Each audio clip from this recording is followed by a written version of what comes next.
Papa, les grands-parents, toute la famille, toute la Keila, Bezrat Hashem. Amen. Allez messieurs, Boker Tov. Encore une fois, grand Mazel Tov, mon Rabbi Johan. Bémet, grand Mazel Tov. Que du Nachat de Iska et de Julia. Alors c'est un peu d'actualité, mon Tzadik, parce qu'on est en plein le Pélé Yoetz. On est en plein Pélé Yoetz. Et l'importance de la Torah. Et là, le Pélé Yoetz, il est en train de nous parler de l'importance aussi d'enseigner d'abord à ses enfants. L'importance d'enseigner à ses enfants. Et il dit comme ça. Il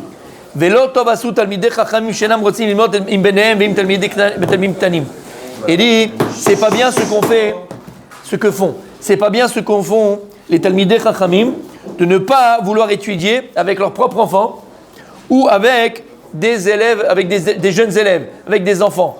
Donc c'est pas bien de ne pas vouloir étudier avec ses propres enfants ou même avec d'autres enfants. Et pourquoi ils ne veulent pas étudier avec leurs propres enfants ou avec de jeunes élèves? Parce que pour eux, ça ne sert à rien. Pour eux, c'est quoi? Je vais me mettre à ce niveau-là. Je vais aller apprendre le Aleph Bet à mon fils. Alors qu'à côté de ça, je peux finir le chasse. Je peux faire du Shulchan Aruch. Je peux faire du Ben Ishraï. Je peux faire du Zohar. C'est Bitulzman. C'est une perte de temps. Chas v'shalom. Chas v'shalom qu'un père ou qu'une mère se disent Bémet et pense une seconde que passer du temps avec ses enfants, d'enseigner avec ses enfants, d'apprendre à ses enfants, c'est une perte de temps. C'est le plus grand malheur qui peut exister dans une famille. T'as compris? Plus grand malheur. Bien au contraire. La Gemara, le Yizpir Kabot, que lorsque tu enseignes à un enfant, c'est comme si tu enseignais sur une ardoise vierge. Ça, c'est comme une éponge. Un enfant, ça pénètre exactement, ça pénètre, tout est propre, tout est bon, ça absorbe exactement. Exactement. Ça absorbe. Alors qu'est-ce qu'on va se dire? On va dire, mais je perds mon temps, mais j'ai une Gemara terminée, j'ai ma Chazara à faire. Mais l'essentiel de ton existence, c'est les enfants. L'essentiel de ton existence, c'est les enfants. Et donc il se dit, tu te dis, j'aurais pu finir plein de choses.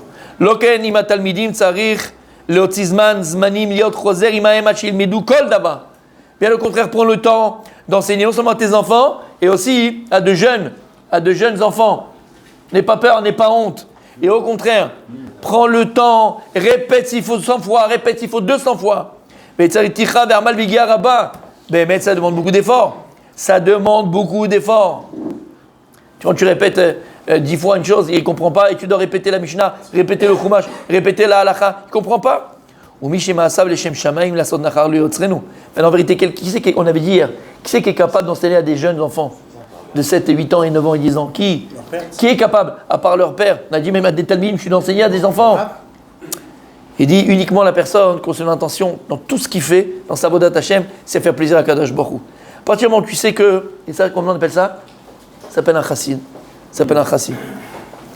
Il va aller au-devant des choses. Il va être capable de s'occuper des enfants des autres. Ses propres enfants d'abord, mais les enfants des autres. Tu dis, mais qu'est-ce que je vais perdre mon temps? Tu ne perds pas ton temps. Il n'y a pas plus grande nachatoire pour Akadosh Baruch Hu. Il n'y a pas plus grande satisfaction pour Akadosh Baruch Hu. Il n'y a pas plus grand plaisir pour Akadosh Baruch Hu lorsqu'un enfant il apprend. Regarde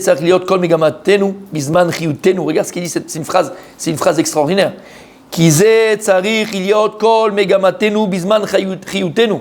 Ça doit être tout notre but tout au long de notre vie. Voilà le but de ta vie. Et si quelqu'un il vient et te dit, moi mon but c'est de finir le chasse, tu lui demandes, mais attends, ton fils il a 4 ans, 5 ans, 8 ans, tu l'as enseigné d'abord. Tu t'es assis avec ton enfant. Moi mon but c'est de finir le Shulchan Aruch.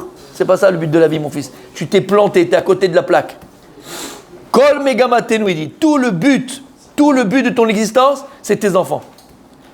Et d'ailleurs c'est pour cela, comme on a expliqué, que tu amènes les enfants au monde. Pour leur transmettre des valeurs. Pour qu'il y ait une continuité du Ham Israël. Continuité dans la Torah, continuité qui est proche d'Akadosh Baruch Hu. Voilà pourquoi tu amènes des enfants au monde. Alors Vadaï que tu vas vouloir les gâter et qu'on veut gâter nos enfants. On va faire la chambre comme ça, en rose, en bleu, on va les amener à la plage, on va les faire manger un hamburger. D'accord? Ça c'est la, comment on appelle ça? C'est le... La vache. Non, pas que la vache. C'est nous, la cerise sur le gâteau. Voilà, c'est le superficiel, ça c'est le folklore de... Mais c'est pas ça l'essentiel. C'est pas ça l'essentiel pour des parents. L'essentiel pour les parents, c'est de transmettre. Que ce soit des enfants avec les vraies valeurs du judaïsme, des vraies valeurs de Torah, des Bnei Torah, les Tiferet. Quand on voit tes enfants dans la rue, on dit mais qui c'est son père, qui c'est sa mère? Blainara, quelle éducation, quelle façon de parler. Ça, c'est génétique, c'est pas pareil. D'accord?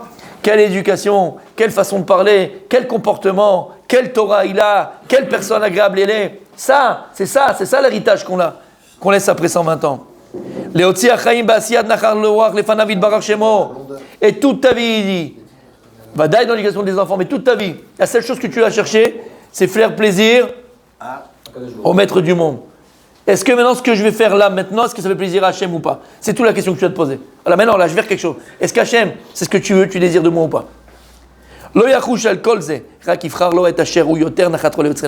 chaque fois que tu dois choisir quelque chose, choisis toujours le chemin qui fera toujours le plus plaisir à Kadosh Baruch Hu.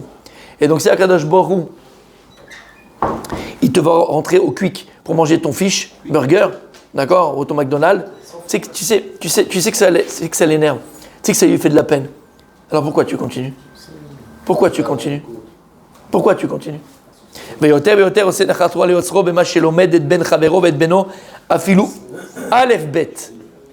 Et il dit le plus grand nachatroua que tu peux faire à Hachem. Alors quelle est la plus grande satisfaction?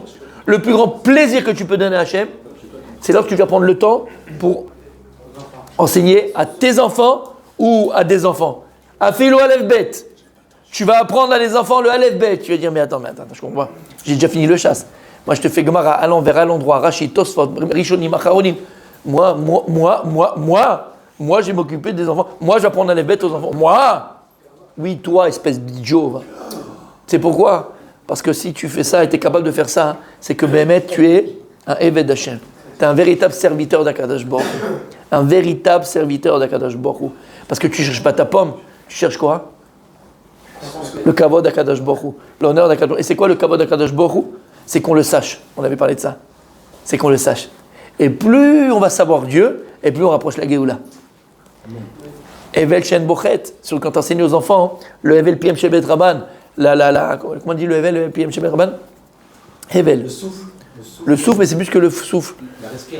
La respiration. Expiration. C'est plus que l'expiration. Evel, c'est la buée qui sort quand tu parles. D'accord? C'est le souffle, on va dire. Le souffle des enfants quand ils étudient, quand ils parlent. En Bochet. Il n'a pas de péché. Il n'a pas encore péché. L'enfant, il est pur. L'enfant, il est tahor. Lorsqu'un enfant, il fait la tfila, lorsqu'un enfant, il fait la mishnah, lorsqu'un enfant, il n'est pas comme ça, il prie, cette tfila, elle est pure. Elle monte directement. Il n'y a pas de mécatrigim. Nous, on doit se faire forcer. On doit cravacher pour que notre tfila, elle ait peut-être un lendemain. Lama. Parce qu'on a créé nous-mêmes des malachim. On a nous-mêmes créé des anges. Mécatrigim, accusateurs. Et ils empêchent notre tfila d'arriver chez Akadosh Baruch Hu. Ou notre Torah d'arriver chez Akadosh Baruch Hu. Les enfants, la pureté d'un enfant, la pureté de l'esprit. Il n'y a pas de tordu, il n'y a pas de choses tordues. C'est pur, c'est clair. Et un enfant, il te dit souvent des vérités. Il dit, et c'est encore plus grand cela que des parties de Torah qui s'appellent des Gaïm Ve'ohalot. C'est des Mishnayot qui sont très durs. Et si tu étais baki, si tu étais intelligent dans ça, alvaï. Même ça, qui est très très très important dans la Torah, c'est rien à côté du fait que tu vas enseigner aux enfants à l'Efbet. Tu vas enseigner à tes filles à l'Efbet. Bezrat Hashem, en bonne santé. Tu commences demain.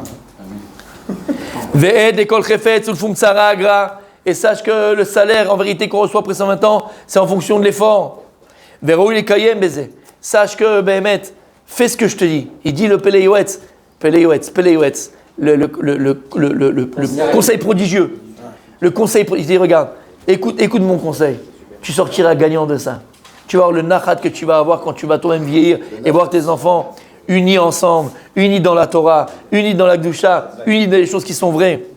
Ve'avta l'recha kamocha zekla gadol batorah. Ve'avta l'recha kamocha, tu aimeras ton prochain comme toi-même, ça commence d'abord avec ta propre chair. On a tellement tendance à être très gentil avec les autres, très sympa avec les autres, mais avec ses plus grands proches, là c'est compliqué, là c'est difficile. Avec ses propres parents, avec ses propres frères et sœurs, avec son cousin, avec sa cousine, avec sa femme, avec son grand-père et sa grand-mère. On avait expliqué pourquoi. Pourquoi c'est dur de faire du bien à ces gens-là? La reconnaissance. Bah oui, la reconnaissance. Parce que quand tu fais du bien autour de toi, tu fais bien à la synagogue, on parle de toi partout. Il est hyper sympa, il est hyper gentil, il est hyper ceci. T'as les flashs, t'as le pirsoum, t'as la publicité. Alors que quand t'es proche, ils te disent même pas merci. Parce qu'ils pensent que c'est indu. C'est difficile, c'est dur. Il est là ton travail, Habibi. Comme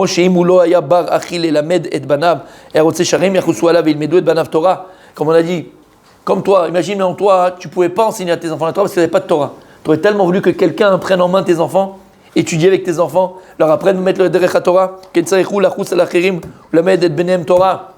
Alors toi qui as de la Torah, va, tu vois un enfant de la synagogue qui est là comme ça en train de rien faire, prends-le 2 secondes, prends un chumash, prends une halakha, prends quelque chose, enseigne-lui, tu peux l'enseigner. Qu'est-ce que ça te coûte? Sinon tu es là avec ton portable à rien faire, tu attends depuis 5 minutes mincha. Ça va changer ta vie, ton portable 5 minutes de plus, 5 minutes de moins. Non. Biprat, il mène la M-Av. Et il dit à plus forte raison, si on parle d'orphelin. La mitzvah, elle est tellement importante, c'est une mitzvah tellement importante, tellement grande, de s'occuper des orphelins. Si un enfant Chadesham, il n'y a pas de père.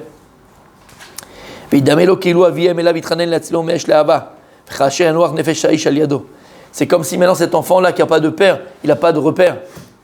Père, repère, non, bon bref, d'accord. Quelqu'un qui n'a pas de père, ben mec, il n'y a pas de repère. Surtout pour les enfants, c'est hyper important. Hyper important, t'as compris? Non, tu comprends pas, c'est pas grave. D'accord? C'est hyper important. Et cet enfant-là, ben mec, sans ses repères d'avoir un père, c'est comme s'il il se jetait dans le feu. Cet enfant, il est en danger. Si toi, tu peux venir aider, si toi, tu peux essayer de donner comme tu peux une certaine structure, t'occuper de cet enfant-là, tu sais la mitzvah que c'est l'importance que c'est. Il dit le Rav, il n'y a pas plus grande bonté vraie que de s'occuper. Pourquoi? Parce que tu n'auras jamais. Quand tu fais des cours à des enfants, d'accord? Tu reçois des messages. Merci. Ouais, vous m'avez machin. Merci. Oh, t'as le merci, super, sympa, t'es content. T'as un peu de satisfaction. Mais là, il n'y a pas le père pour te dire merci. Qui va dire merci? Qui va te dire merci? Il n'est pas là, papa, malheureusement. Là, c'est un chesed chez les maîtres. Tu fais chesed pour le chesed. Tu fais vraiment pour l'enfant.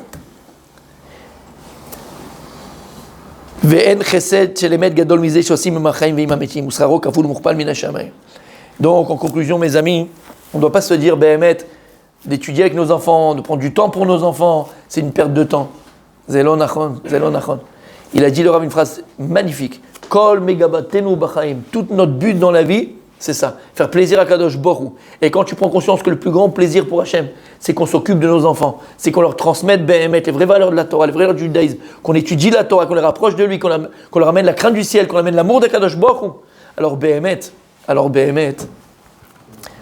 Akadosh Borou, lui, il s'occupera du reste. Et il fera en sorte que nos enfants soient toujours dans la Torah, que nos enfants soient toujours attachés à lui. Et qu'on puisse nous, parce qu'après 120 ans, comme j'ai dit, qu'est-ce qu'on laisse après 120 ans? Rien. La seule chose qu'on laisse, c'est ce qu'on a légué à nos enfants, dans les valeurs, dans la Torah, que tu auras des enfants après 120 ans, qui eux-mêmes on transmettra à leurs enfants. Et que le Shem Tov, Shem Ishemen Tov, et que le nom, ton nom, il est une perpétualité. C'est un nouveau mot, je l'ai inventé, prenez le dictionnaire. D'accord? Il existe une perpétualité, c'est pas grave, je l'ai inventé. Ok? Qui est vraiment, d'accord, que ce nom perdure. La Netzach, exactement, ce qu'on appelle Netzach Israël, que ton nom perdure. Chez Niskeh, de prendre le temps, d'avoir conscience de l'importance d'éduquer nos enfants dans la Torah.